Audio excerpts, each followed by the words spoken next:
జీవితంలో కొన్నిసార్లు మనం ఓడిపోయామనిపిస్తుంది. కానీ అదే సమయం మన జీవితాన్ని గెలిపించే మొదటి అడుగు అవుతుంది.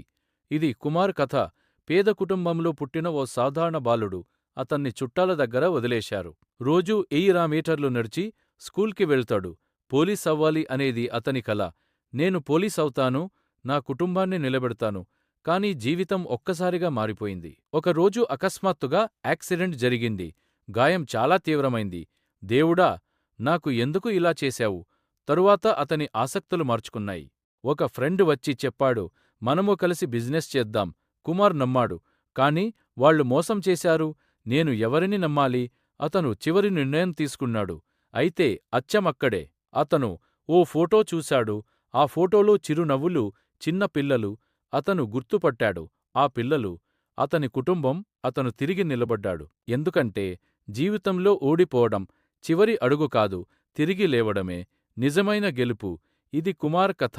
నీ కథ, మన ప్రతి ఒక్కరి కథ.